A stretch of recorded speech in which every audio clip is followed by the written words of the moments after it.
It's funny because especially for millennials and Gen Z, and I talk with leaders about this all the time. Like for you and I, like when we were told to do something, if we asked why, the answer was because. Yeah. End of conversation, right? For millennials and Gen Z, the why matters as much as the what.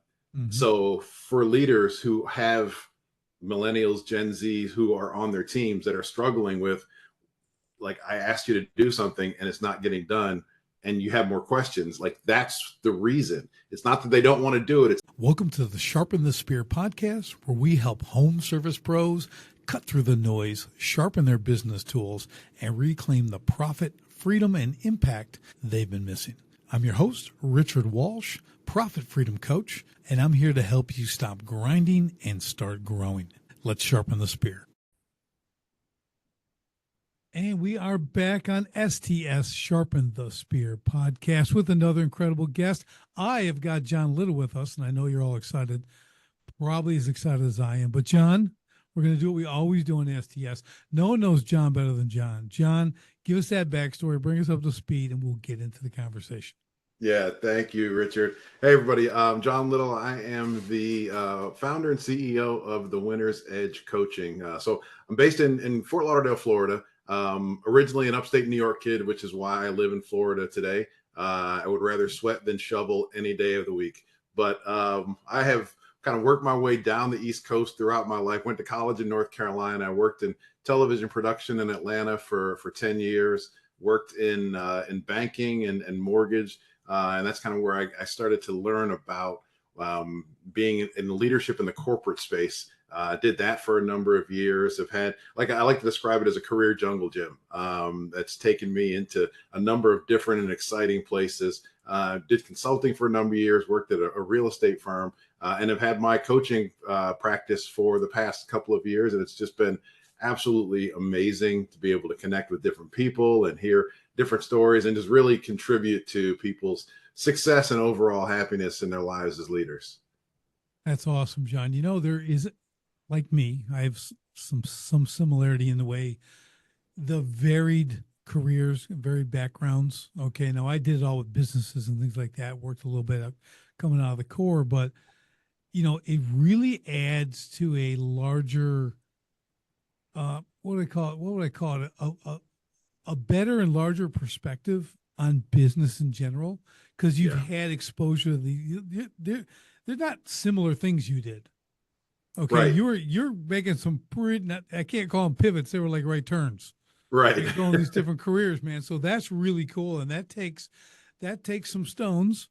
Okay, just saying that, like, most people are not, comfortable getting uncomfortable, let alone, doing the 90-degree shift, right? So kind of talk about that. Like, was that just you? That's just what you did. It's just the opportunities were there. Was it intentional? What was that like?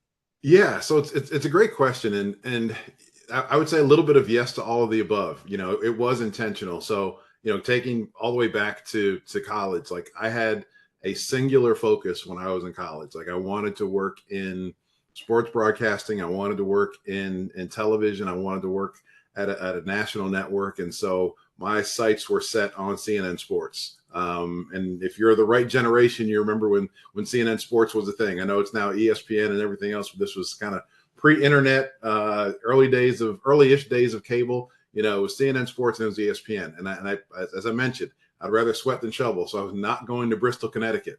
So I knew exactly where I wanted to work, and I was singularly focused on that. And through hard work, effort, and the grace of God, I was able to land that job not too long out of college after an internship there, and I did it for 10 years, and it was wonderful. I mean, when I talk about the most fun job that I've had, it was easily that. I mean, it's every night watching every game with a bunch of people who were of similar age, who were all sports fans. It was like a sports bar without the alcohol. That's essentially what it was every single night going to work. And it was a lot of fun. I also got tired of getting off at 3:00 in the morning, waiting for the Blue Jays and Angels to finish a 16-inning game in the middle of July. Right. And I just know that's just the life. That's just what it is. So, the kind of long story short, when I bought my first house when I was 27, and the process that I went through, I was like, wow, this is really cool. and I was already starting to get a little bit tired of television. So when things happened with our department at CNN and there was some restructuring, I was like, this is a chance for me to make a pivot. So I invested the time and the energy in getting educated into, how do I get into the mortgage business and succeed quickly. The one through line that I've had in my career was I was always in leadership roles. So to your point of, it's a lot of, a lot of hard right turns, a lot of pivots, but that through line of leadership has been the thing that helped me, regardless of kind of where I went. It helped me be successful because I was always connecting with people and focusing on people and their development and how I could support their success. So is that the commonality in your leadership style that was kind of brought into these different businesses, or was it? I mean, I get that is, but were they like bringing you on for that reason, or is like that just made you a better asset to that company? Yeah, it made me a better asset to the companies, quite honestly. Being able to learn different businesses and how the businesses work, that's something that a lot of people can do. A lot of people can figure out how Right. to make widget or whatever it is that that you do. But the connection with people, the ability to lead people, the ability to get people to buy in, like that's something that's kind of unique. And so yeah, that was kind of my secret sauce, being able to connect quickly with people, to be able to listen. Emotional intelligence I learned along the way, and that helped to open up a lot of opportunities too, because then it allowed me to be more intentional about connecting with people and meeting them where they are. So all of those things helped me as I pivoted and shifted through these different spaces in my career to be able to quickly kind of gain connection, build relationships. And even today in my coaching practice, when I'm talking with HR leaders or talking with CEOs, I tell them, like, I can't tell you how to sell more widgets, but I'm an expert at your people. And so I can help your people, which are going to ultimately drive better results. Right. Because that's always been what's been, the connecting piece for me. That, and you know what? That's kind of, it's a real today, especially. I'm doing some leadership stuff now to from on a manufacturing level and stuff. But here's the thing, like that's what's missing. What I've seen, and you can agree or disagree, let me know how off or on point I am. Like a lot of these guys have aged out. Okay. Mm-hmm. Frontline leaders. I'm talking like even in the blue collar space, all this kind of stuff. So you got these young guys, and as I like to say, they couldn't lead you to lunch. Right. Okay. They have no skills at all because they've been staring at screens their whole life and not talking Right. to any real people. So like I see it as a massive void. Okay. Like people like you and I and other coaches in this leadership, and leadership is a very vast term. Okay. Right. It's a very big umbrella, but specifically what you do, John, like that's a niche that's needed at a high in great demand. That's what I'm saying. Right. Are you seeing that out there as well? Definitely.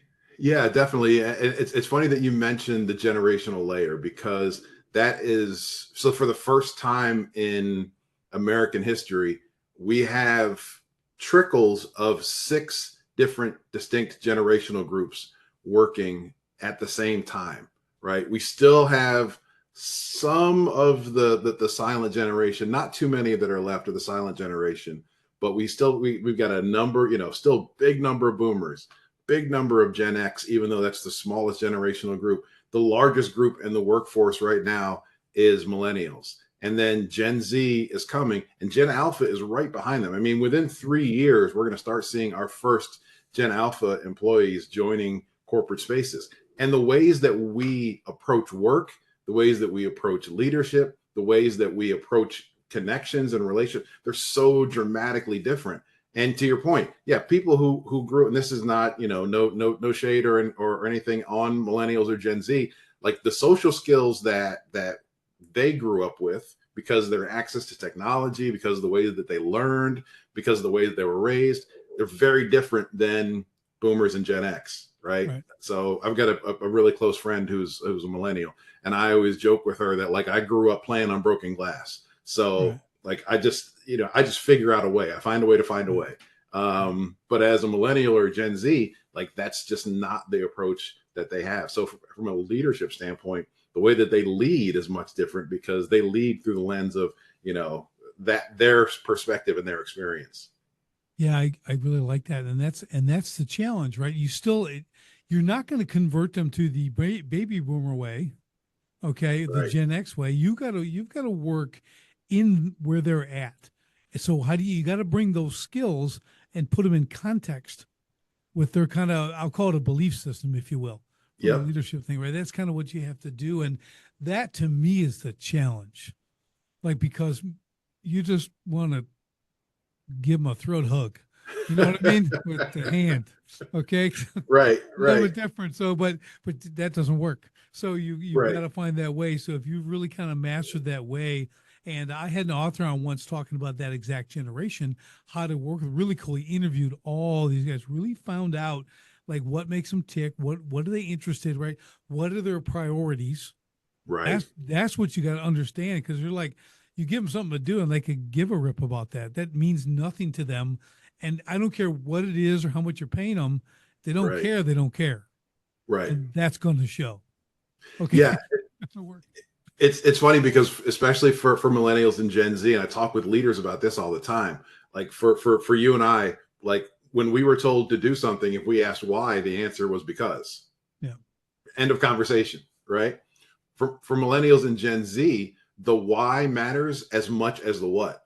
Mm-hmm. So for leaders who have millennials, Gen Z who are on their teams that are struggling with, like, I asked you to do something and it's not getting done, and you have more questions, like that's the reason. It's not that they don't want to do it, it's they want to understand the why behind the what, because they've had choices their entire lives. So Right. if if they're painted into a corner where they don't feel as though they have the choices, you're going to get some pushback. And Yeah. you know, feedback is the other thing that as leaders is always interesting. We're cross generational lines. Again, you know, you and I, when we were at school, you know, how often did you get a report card sent home, Richard? What was that? Once a quarter? Yeah, once a quarter. We got Yeah. report cards once a quarter. And, you know, depending on how much our parents were paying attention, maybe it got there I, the day that they were I, handed out. I Maybe it got there a week mine or so did. later. Mine didn't make it home, John. There Mine you didn't make it home. go. Just like my books never made it home. Okay, my Right, books never made it home. My report card never made it home. right. But I went to. I never missed a day of school though. There you go. I got great attendance. Yeah. So So like yeah, we got our report cards every quarter. So that was kind of our benchmark of how we were doing. Millennials and Gen Z, they grew up with the internet. Grades are available online immediately. So they're always getting feedback. Why do we expect it to be different when they get into the business world? So it's just those little nuggets that as hmm leaders, if we can understand those differences and of what they're looking for and also what they're giving us, like those are some of the things that can help to get people on the same page. you know what I like about it, John. Even though am a different generation, that why are we doing it? I'm totally okay with them because I need because they okay. So they want to work for purpose, recognition, quality feedback, just like you Yeah. said, and then quality pay. Right? If we put it down to three things, is those three things. So the purpose is critical. That's part of the why we're doing this, right? Yes. So to explain why, it's like because we're fulfilling your purpose, where we have an actual vision for the company, and this is how it all contains. This is how you become the hero in this part of the journey. That's why. So Yes. you're able to show them that. So for me, luckily, that's a real easy transition to train to go, oh, that's all I got to tell you? That's easy. That's just Right. talk. That's just talk. Exactly. We get it, like, but they just need the understanding that, and that's totally good. I had with my first water feature business, 20 years of, I'm teaching guys how we're doing things, right? So you're digging, you're making trenches, someone's doing other stuff. With my guys, it was really interesting because if I had them just do it, it would be wrong, Mm-hmm. okay, because they don't know. And Right. then if I showed them, okay, if I showed them and showed them wrong, they would do it wrong every time. Right. So Yep. super consistent. So I had the consistency thing down, but you Uh-huh. do it. I like here, I show you how to do it. I help you do it. I watch you do it. Never had to talk about it again. Right. Always done right from that point on, because you took that extra time and took them through it. So, but what I really found now is that explanation, that why, that understanding, we come back to it every month with all the businesses I coach. We have this strategic vision. This is what we're following. This is what we're accomplishing, right? It's futurecast 18 to 24 months right now. So everyone Hmm. knows where we want to go in the next year and a half, 2 years. And Right. and they all keep each other accountable because every point's got to support the previous and the next, right? So we can build it out, and it seems to fit really well with the millennial generation because it's answering, it's filling all the voids, it's answering all those questions. Yeah. That's Yeah. what I've noticed. And you have to, like you said, have to have that approach. Now, I'm going to ask a question here because there's a data point that a lot of people don't look at and they're not considering, especially in business with these generations and things like that. Ready? Yep. Go for it. Birth rates. Mm. Okay. And you're going, okay. Do you know? So we may or may not know, but you need 2.1 children to Yeah. replace, right? So if a couple has 2.1 children, however you do that, I don't know, but you have 2.1. Okay. And it doesn't include the cat. Okay. 2.1 kids. Then you're going to replace, right? Right. Well, all of Europe is at like 1.2, 1.3. Yeah. They're done. Okay. They're done. Japan, done. China, done. Yeah. Okay. Their one child policy, they'll never recover. Right. Okay. So they'll be off the map. Who else? Who did I just see today? Oh, darn it. Anyways, there's a lot of them like that. Where was they did it? Oh, Vietnam. Vietnam had a two-child policy, not Wow. 2.1. They had two. Just straight two, So huh? that no one could have three and get back. So think about that. Like you see Japan, there's no more auto manufacturers there, or maybe there's one left because they don't have Right. workers. There's no one coming up to be trained and skilled. And I think that is something that as business we have to look forward. Now we have AI, we have all these other inventions, if you will, these innovations that are going to help with that. But I also see I see a generation like the millennials. Okay, Hmm. they're having pets, not kids. Right. Right. Okay, in a big way. Hmm. Like bring your dog to work is like bring your child to work a day. Remember, go to work for a day. No, Absolutely. they Yeah. I want to do it every remember day. They want to bring their pets every day to work. Okay, so I'm just saying, like I don't know where all that's going to go. You know what I it's going mean? to be really interesting. I think that over, I'm going to pull out my crystal ball here. I think over the next 15 years, if not shorter than that, like we're going to see some pretty dramatic shifts in not only how we work, but how we educate too. Right. I mean, you mentioned AI. AI has already impacted how high school, college kids are learning and are applying their knowledge because they have access to all the information now that it would take us years to get. They can get in a matter of prompts, right? Yeah. So it's going to change how it's going to change the critical thinking. So now when we get into business, maybe it's going to be that we have less people doing the same amount of work because of the support of Mhm. technology. But from a lens of leadership, like you have to be on the forefront of that. And what's that mean? And Right. being visionary about how to address that as it comes down the pipe. Like those are things that are going to be really, really interesting to watch. Yeah, I think the other challenge is this is just my own thought process. Now, you have to verify that this stuff coming out of chat or whatever your Claude or whatever is true. Right. Because listen, all of us have a bias. All of us. Yeah. And someone invented Chat GPT, they have a bias. Right.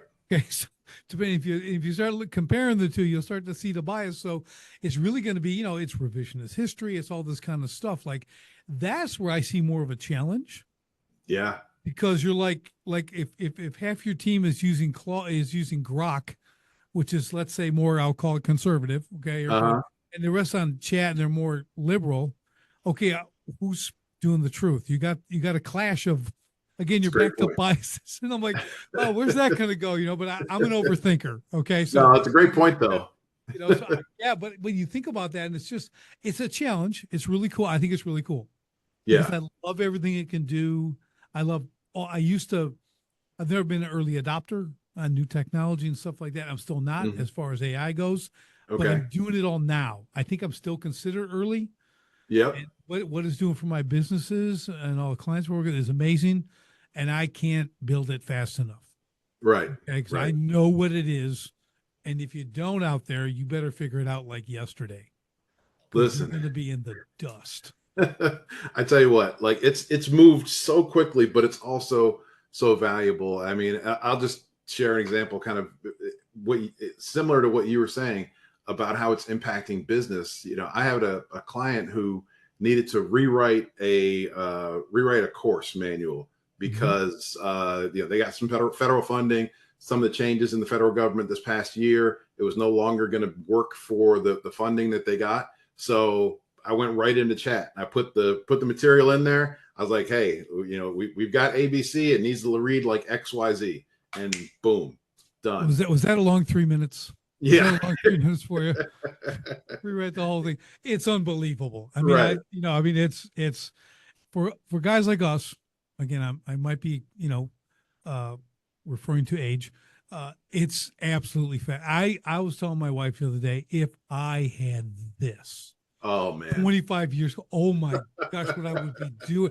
I don't know what I'd be like the next Elon Musk or something. I don't know what I'd be, but it'd be like, this is it. It's just so, and again, once you see it work a little bit, you start to go, wow. And Yeah. then you're like, and then I start to, this is how you apply it. Like, there's Right. cool things, but like, well, what do you use it for? Oh, they'll sit down. I'll tell you. Right. Like, we're gonna go. I'm gonna show you what this is gonna do, and I love it. So it's gonna be. It's not like you have to teach like a millennial or a Gen Alpha or anyone else. Wait, what do we got? Millennial, Z, Alpha. Yep. Okay, so the Z and the Alpha, that they're not really going to be taught this stuff, but you're going to have to teach them how to actually apply it Right. properly in the workspace. Right. Right. I think Right. that's what it's going to be, because they can rabbit hole stuff all day long, right? Like they can, I think, John, when you get accustomed to that look up stuff, and I'll give you a quick example. So I just gave blood like an Mm-hmm. hour ago. Okay. Okay. So, and I'm telling the blood drawing lady, I said, do you know that giving blood is a great way to reduce the risk of a heart attack? And she goes, no, what do you mean? I go, well, women have much less chance of heart attack, right? Until menopause. Mm. After menopause, they instantly catch up to men in the risk Okay. factor, okay? Because they're exchanging blood, right? Every month. So if you get a blood transfusion every 3 to 4 times a year, that is the same principle. It lowers your chance for a heart attack by 88%. Wow. 80, so I'm telling she has no idea. I go, so, and so of course I got to give a business lesson. I go, so that's what you should be marketing, not give blood. Right. Okay, like reduce your chance for a heart. You'd have a lineup around the building. That's right. Okay, people be doing this all the time, right? It's a win-win for everybody. Yeah. But the funny part of that was, I walked by another friend's office, and he said, "What do you do?" I said, "I gave blood," and I told him that. I said, "Hey, it's really good for reducing that." It wasn't. He's like 30. Okay, he's 30 years old. Okay. It was like 3 seconds later. He goes, "You're right, 88% reduction." I looked at it, I mean, he just looked it up on the computer like that. Okay. I mean, he didn't think about it. He just types it in, right? So Right.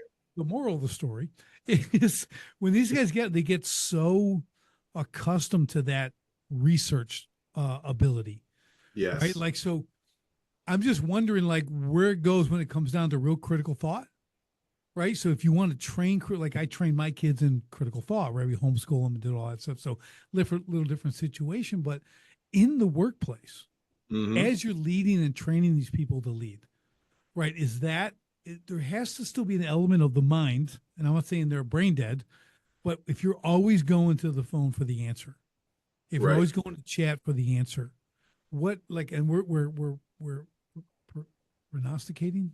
I don't know the word. We're looking down the road. Okay, so we're gonna Yeah. use our crystal ball, as you said. I like that. That's easier to pronounce. Crystal ball. Uh, where's that going to take them? How are they going to be operating? Say, system goes down, whatever. I mean, is it like robots being turned off? They're useless. They're just going to stand there and look at the machine, because I've seen that. Yeah. I mean, I think if there's an over reliance on technology, that absolutely can happen. Is if we're not training the what as it relates to the business alongside the how, right? That's where I think that's where organizations who try to take a shortcut and lean too far into technology are going to end up perhaps giving themselves in a little bit of a pickle. Is Yeah. you have to do the what and the how. And when you were mentioning earlier about how the people that you were training, you know, if you just told them how to do it, they do it wrong. They watch you do it wrong. they would Right. do it wrong. But then if you did it with them, it's the old Benjamin Franklin principle. What is it? Yep. Tell me and I might remember, show me and I may understand, involve me and I'll remember, something like. I Yeah. probably misquoted Yeah. him, but that's essentially it. And that's what I think we're going to have to do in terms of the critical thinking. That's what leaders are going to have to do. It's like, okay, great. Like, you got this information. Now, how do we activate the information?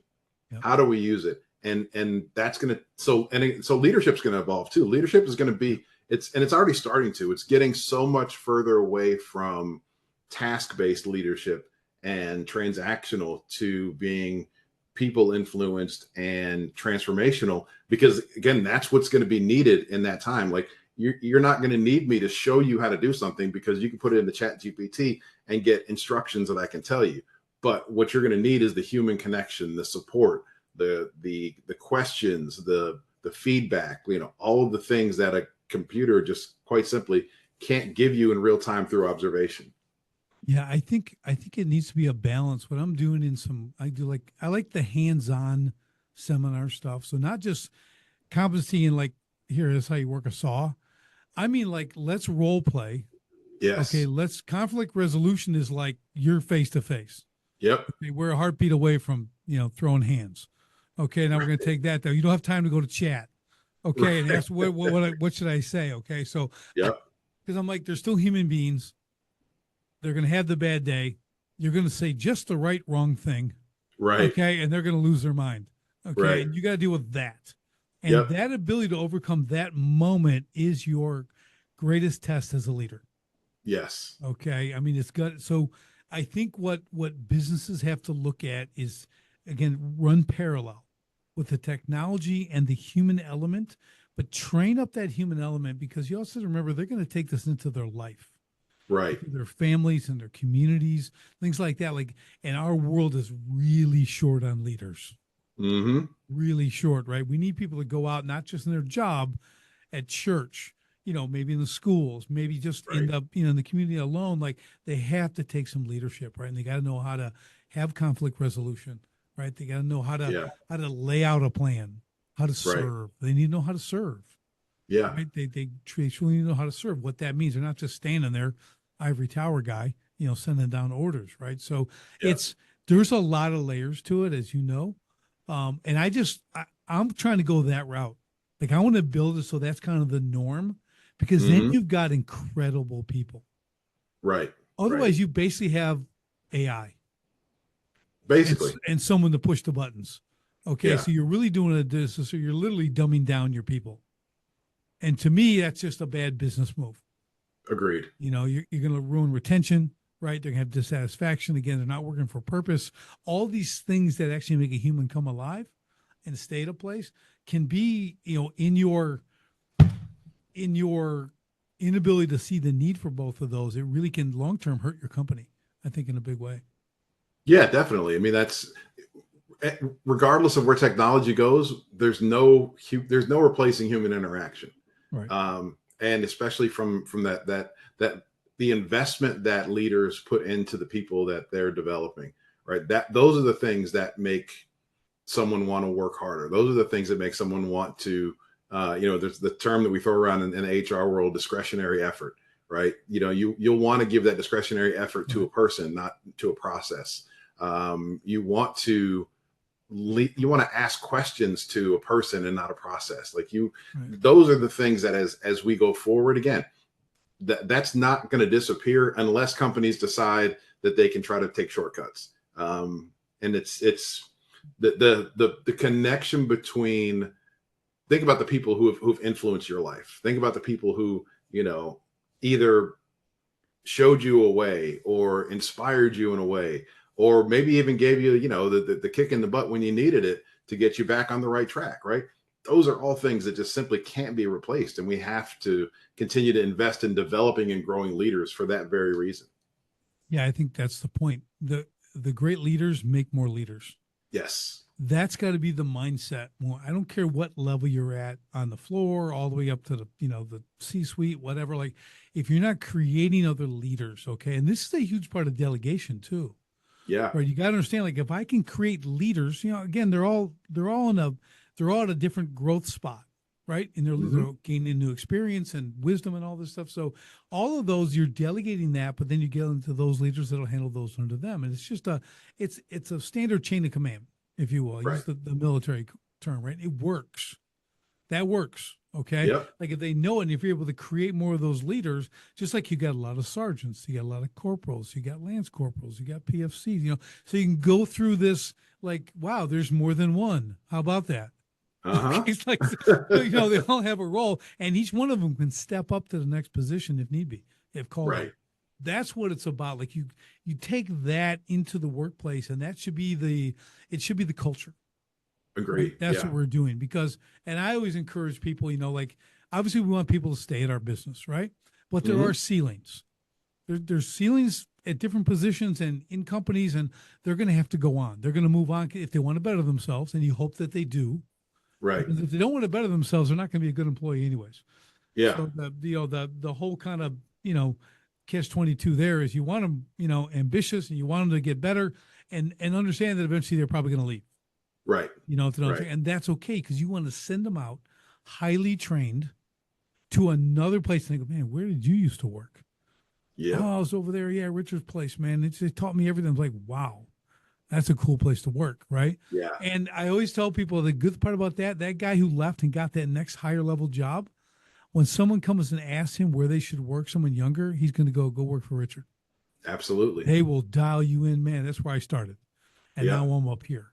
You know what I Yeah. mean? Like, so that's kind of sometimes that's a hard sell, John, to business leaders, because they're all control and they want to keep guys there forever and whatever. But I'm like, if you let go of that, watch what happens. Because everybody leaves. Right. I had guys leave on their break at 10 o'clock. Okay? Like, everybody leaves. Okay. It's okay. But it's like, we need to understand what's the real ROI on retention. Is Right. it 2 years, year and a half? What is it? And anything past that, you're doing really well. Right. So how do we do that? Right. How do we get to the 2-year mark and beyond? And what does that Yeah. look like when they do leave? We already got guys coming up. We got new leaders being trained because leaders are creating leaders. Right. And they're bringing this up and like, man, what a nice cycle. Mm-hmm. That's a really nice cycle. We get it. When you expect that, you don't get shocked. You're Right. not caught off guard. Nothing's a Right. mystery anymore. Like we all get it. It's all part of it. So that's my rant. Yeah, no, it's funny because that's one of the things that leaders, they don't consciously think about until the light kind of gets turned on about legacy. And the more that you're aware of your legacy, and it's not from an ego standpoint, right? It's not for for your own self-inflation or whatever. It's really like the legacy that you leave exactly does what you're talking about, Richard. Like it builds out just a roster of people who learned from you, and if they go out and shine, that just makes all of us look better. It's like I don't know if you're a sports fan or not, but I talk about coaching trees. Bill Walsh, the most famous coaching tree, and from the NFL and all of the different coaches. I mean, Coach Walsh, he coached in the 80s. And there's still coaches in the NFL today that are very successful, that are branches from his tree, right? I mean, right. If you kind of follow it all the way down, he coached the San Francisco 49ers in the 80s and 90s. The current coach of the San Francisco 49ers is the son of someone who coached under Bill Walsh, part of that coaching tree, right? That's the type of legacy that somebody can leave if they're focused on the development of people, right? If he was just focused on football, he wouldn't have that legacy, but he focused on developing his coaches to become head coaches somewhere else. And they did the same thing. So it really, it's exactly what you're talking about, but it's an intentional thing that leaders often have to focus on is what's the legacy that I want to leave versus do I want to build the best team and then trap them here under me so that way it makes me look good. Yeah, I love that. That's the sports is a great place to do the analogies, right? So I did a lot of coaching. I was a boxer, I'm black belt, all that, but I coached a lot of kids in cross country and boxing. I prepped a lot of guys ready to go in the Marine Corps and other branches, and over decades, right? So people still talk about me. So I'm going to stroke people's ego. If you still want to feel a little ego, like they talk about me from 30 years ago, right? And like the best workouts I ever had, that kind of thing is still, whatever. And I'm like, but at the same time, these get a lot of my guys who I trained came up. Now they're combat instructors in the Marine Corps. Right. Okay, they're doing all that stuff. There's going to be a reservist. Now they're full time and they learn this and they send me videos. Never thought I'd be making other people do burpees. Right. And they're like showing me the video. They're calling out these guys and doing it. And it's just all this stuff. You do become that permanent resident in their mind. Okay. Right. They know you because, man, you make a difference as a leader, as a coach. Okay. That's a high authority position. And not only that, it's like, especially in sport, you are drawing out the best out of them and you're draining them. You're taking every ounce of effort they can do, and then you're telling them they got more in them. Yeah. Okay. So that to me is the great analogy for like business, because you're going to own a business, you're going to work with it, man. You better have that. Yeah. Because your head is going to be on your desk. Now, mine never was much, but I remember a time, I think it was like 2000 and I don't know what, 3 or something. My head, like on my desk, like with my hand going, what in the world? I mean, that was like one time. It only one time. I'm pretty can get through a lot of stuff, but I'm just sitting there like, man, like I don't know. I don't know what's going to happen here. I don't know. So even 08, 09, I lose everything. Lose my house, 6 little kids. I got all that. I didn't put my head on my desk. Right. I went on another thing, but that 03 was something else, Right. for me at that time. But I like, man, I have pushed through way harder things than this. Yeah. I just got to, I mean, I took like 2 minutes on the desk. I'm just saying. Okay. It wasn't like, I couldn't get up or something, but I'm just saying there's the moment that you remember, like, man, I got to get a hold of myself here. Yeah. There's a lot riding on me. A lot of people depend on me.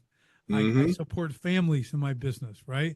I got all that. I got a wife. I'm like, wow, this is heavy, but you'll draw on those experiences that you had from the great coaches, the great you've been with. That's the legacy you're talking about. Those people, I have scout leaders from, I'll say 50 years ago. Okay. Like I remember them clear as day, the stuff they poured into us, the stories around the campfire, World War II, Vietnam vets, right? They shared stuff with, it's like, you'll never forget that stuff, right? Those are positions of authority. Those are leadership. You know what I mean? But you can pour into others, so you can't underestimate your influence. I think that's what it really comes down to, right? It's just so critically important. Again, I don't care if you're working guys on the front line in a factory, you're working at C-suite, anywhere in between, right? You have to understand, like, whoever you're with, you got to be with. Focus laser on them, and man, we're working with you. That's what we're doing. We're here to fix you. Everything else around us doesn't matter right now. We're going to fix you. Yeah. Whatever the situation is. So I love it. I love it. And be mindful that everybody has a different backstory. Everyone has different experiences. Everyone brings something to work with them every day. And the more curious that we can be about their story, about their experiences, like that's what's going to draw that connection. That's what's going to build that relationship and their rapport. So that way you can mentor them in the way that they need to be mentored. Because then it's a relationship, and that's what you remember. Like, your scout leaders and the people you remember those relationships. You don't remember what you did Tuesday at 3:45 with them, right? You remember the relationships. You remember what it was, how it felt after you kicked their butt one day to see them walk back in the gym the next day ready for more, right? And they were looking forward to it, even though they hated you when they walked out. But they're like, I got to get some more of that because I see something that's going to benefit me down the line. Yeah, John, I'm kind of smiling because I'm thinking about like my first 20 years in business. Dude, I sucked at that. Man, I don't want to know anything about you except did you get the work done? Okay, I was like, I don't need it. No, we don't need to be friends. Okay, you need to get the work done. Okay, we're shoveling rock all day. Okay? I mean, I'll let you whistle. That's all you get to do. Okay. But I don't want to hear anything else. But yeah, maybe not quite that bad, but I was bad. That wasn't important to me. I was so self-centered, so ego and pride driven that I couldn't, what I always told people, I just hired myself. I hired people like me. So we wouldn't even have to have a conflict on it. Yep. So it's just like, there's 4 Richards working. Okay. Even my guys, I remember homeowners told me, they don't even talk to each other. It's amazing. They just all have their system. They do it all. And I go, yeah, isn't it awesome? And they're saying it's like beautiful. And I'm like, yeah, I got a system, but isn't that great? They know me. There's a bunch of little me's out there. That's so cool. But they just were so impressed by the work ethic, the system, the process, how we got everything done. I'm like, yep, that's because we don't talk to each other. Right. But yeah, again, and you know what? Here's the thing. This is an advantage to time in the game. Okay, we're moving through generations, Yep, guys like you and I, which is a massive advantage for us as leaders and leadership trainers, definitely. right? Because Yes. we get this, we've seen a bunch. Like you Yeah. said, there's 4 or 5. Like we've experienced either ones above us, ahead of us, boomers. Hmm.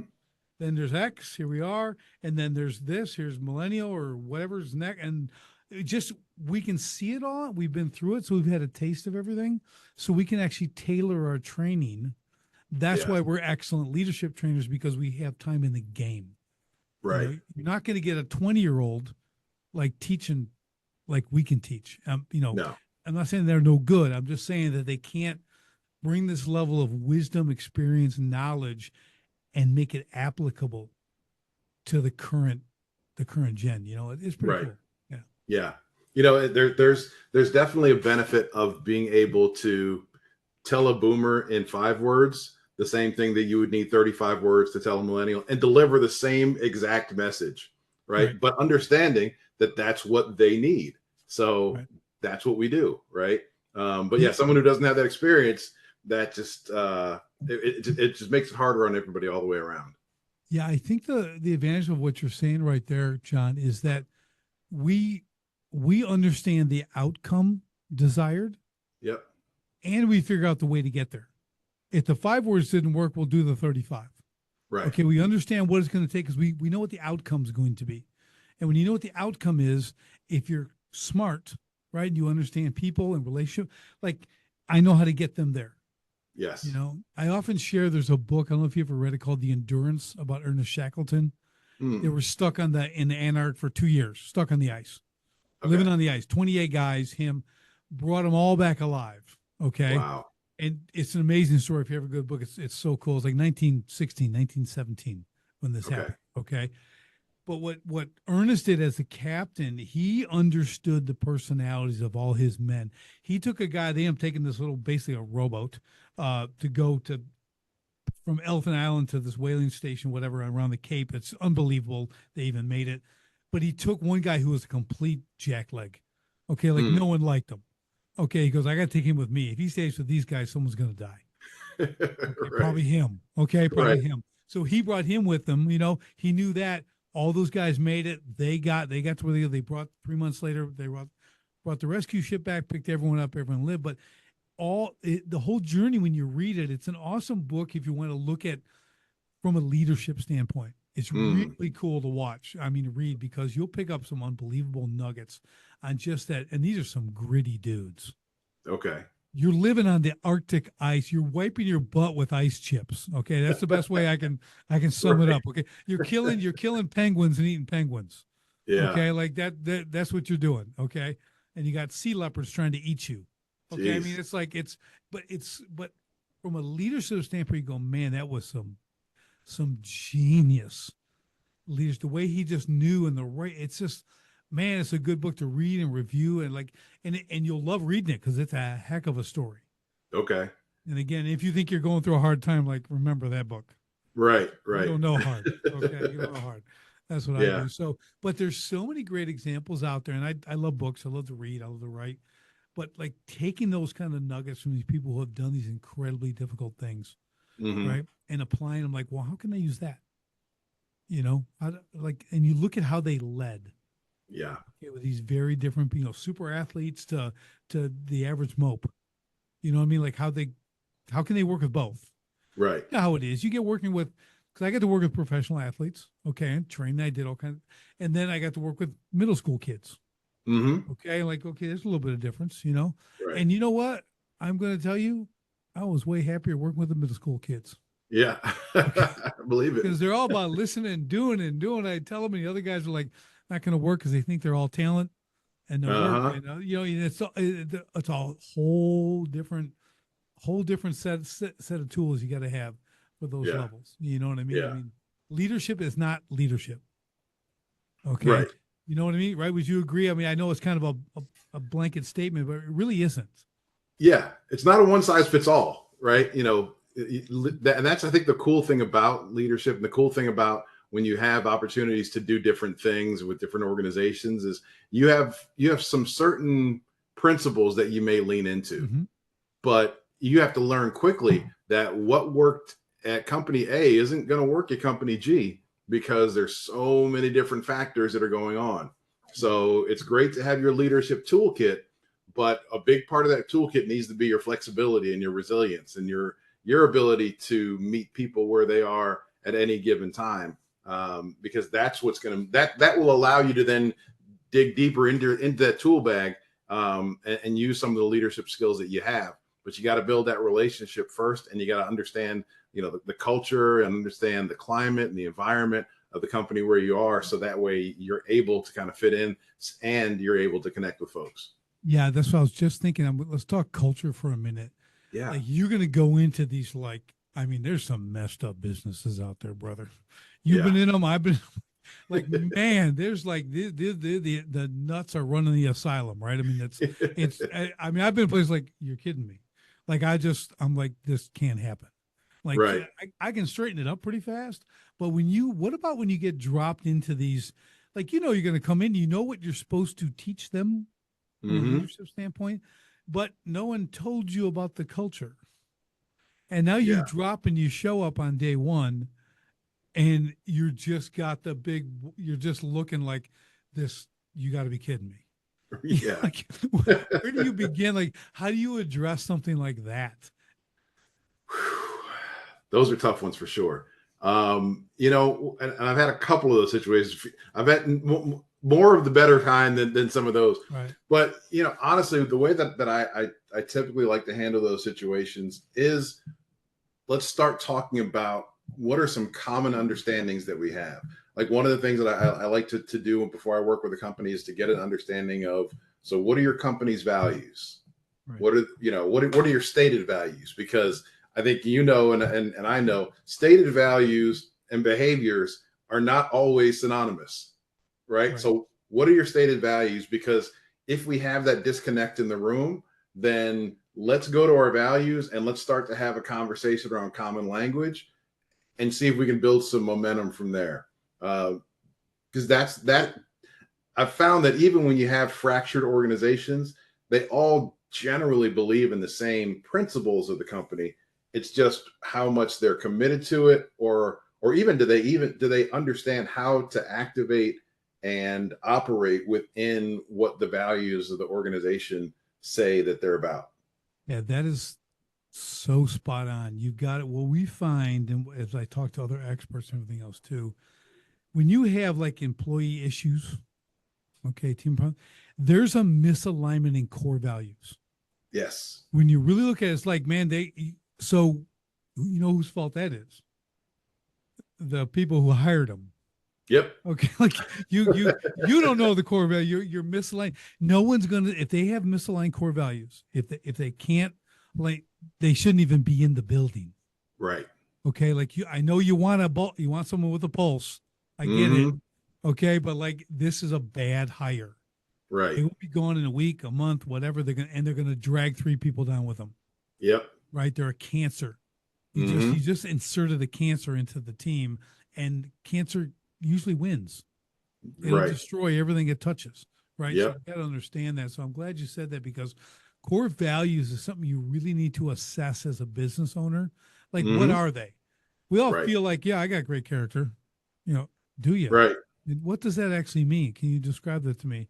Well, I'm a good guy, and a good guy. Yeah, well, must be a lot of people with great character, good guys out there. You know what I mean? Right. So they haven't taken that time to kind of put it on paper and say, Mm-hmm. what do we actually believe in? How are we aligned here? And one of those ways I learned was, like, the people you get along with the most at your business, Uh-huh. you're aligned. Your core Yeah. values are the same. So let's Right. go talk to them, and let's dial in our core values, right? And we're going to get more of them. Right. Okay. So at least it's a place to start. Then we Yeah. get into competency and everything else. But if the core values aren't aligned, I mean, that's an uphill battle. It's defeatism. Okay, that's what that is. You're literally like, you know what it costs to hire and train someone and get them Right. going. Then you got to fire them in 2 months. Like, it's that whole package. So from a leadership standpoint, like I'm seeing, when you get dropped into these crazy cultures, Hmm. Just like you said, I think it's okay. Okay, senior leader, let's talk core values. What are we really looking at here? Because I'm observing, okay, and I need to know what I'm looking at. Right. I need to know what's our foundation. What are we building off of here? Right. Like that's just like a critical element. And once that's established, well, I'm going to be blunt. You know who to get rid of, Right. right? Like, okay, let's start the replacement process. Hmm. I've checked. Oh, I got 6 names here.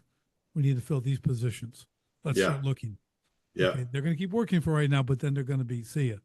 Yeah. Slide the next guy in who's aligned, right? And we'll get them schooled up. It'll be good. So I love it. I love Yeah. John. What a great conversation.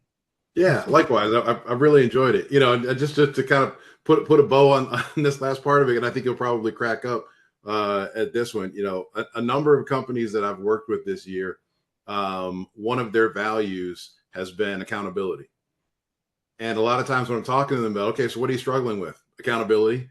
Like, how does help me with that? yeah, How is that a core value, but it's something that you struggle with? But again, I think that is there's so many things that can contribute to that. It can be the culture, it can be the overall organization, but it is who are we bringing in and who's bringing them in, and yeah. do they understand what it is that we're about?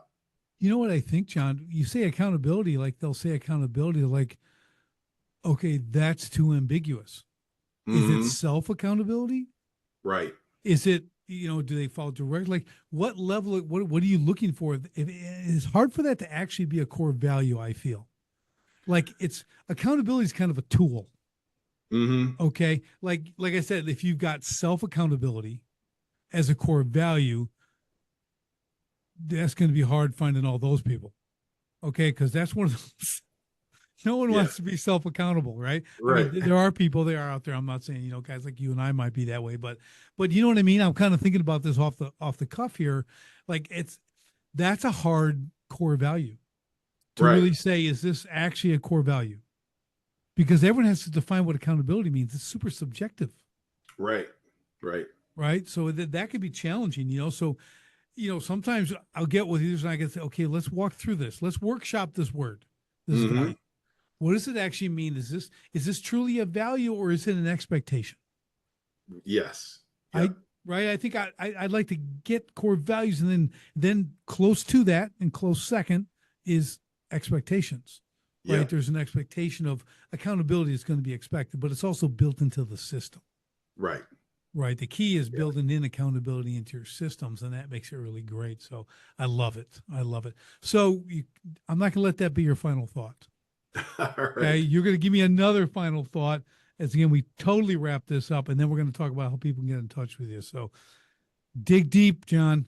Give us the biggest golden nugget you got. I know you've been saving it till the end. Yeah, I think my biggest golden nugget, honestly, is my foundation for everything that I do is trust. And the more that we can invest in not only understanding how to trust people, but how to build trust across relationships. There's a flow that I help people understand is that when you're able to effectively build and develop trust, then you start to gain influence. And when you start to gain influence, then people start to recognize you. People want to start to listen to you. They want to learn more about you. And once you gain more influence, then you're granted authority. And when you're granted authority, that just means that you're now starting to be asked to be in the rooms that you weren't asked to be in before. You're now looked at as a thought leader. You're now looked at as someone who has the opportunity to make a greater impact. And that is that last part is opportunities, is that trust leads to influence, which leads to authority, which leads to opportunities. But it all starts with trust. You can't skip that step. And so that's kind of been the golden nugget that I've been sharing and operating through, and sharing that with as many leaders as I can is let's focus on trust, because then everything else will start to fall into place. But we've got to build that foundation first. That's how we go out. That's saving that till that was the best. So, guys, just rewind this a little bit. Listen to that twice. Take some notes. That is spectacular. Okay, John, the final point. How do people get in touch with you, follow you, connect with you? What does that look like? Yeah, thank you, Richard. I really appreciate that. So the easiest way is to find me on LinkedIn. So linkedin.com/n/Big John Little. That's where I spend most of my time on social. Website, the Winner's Edge Coaching.com. And I do have a scorecard assessment for HR leaders at hrlci.scoreapp.com. So it's just a way for HR leaders to get a sense of kind of their leadership confidence index relating to their careers and also the leaders within the organizations. That's awesome, guys. Take advantage of these things. Okay. We all need to assess where we're at as leaders, as coaches, as business owners. We need to know where our teams are at. Wow, they have to be assessed regularly, not every fourth year. Right. Okay. Like we gotta really keep this in point because that's how we help them improve. Right. It's not just for us. It's not so we can go, see, he's no good. You know what I mean? Like, well, that's your fault, by the way, if Right. he's no good. Okay. Just saying. Okay. So I love it. I love it. So guys, just take advantage of this for John. And John, thanks so much today, man. This has been a great conversation. I've truly enjoyed myself. And for Likewise. everybody else, we'll see you on the next STS podcast. Thanks for tuning in to Sharpen the Spear podcast. If today's episode helped you think sharper, act smarter, or see new profit potential, do me a favor. Share it with a fellow home service owner and leave a quick review. Ready to find the profit hiding in your business? Head to sharpenthespearcoaching.com and book your free profit discovery call today. And until next time, keep sharpening.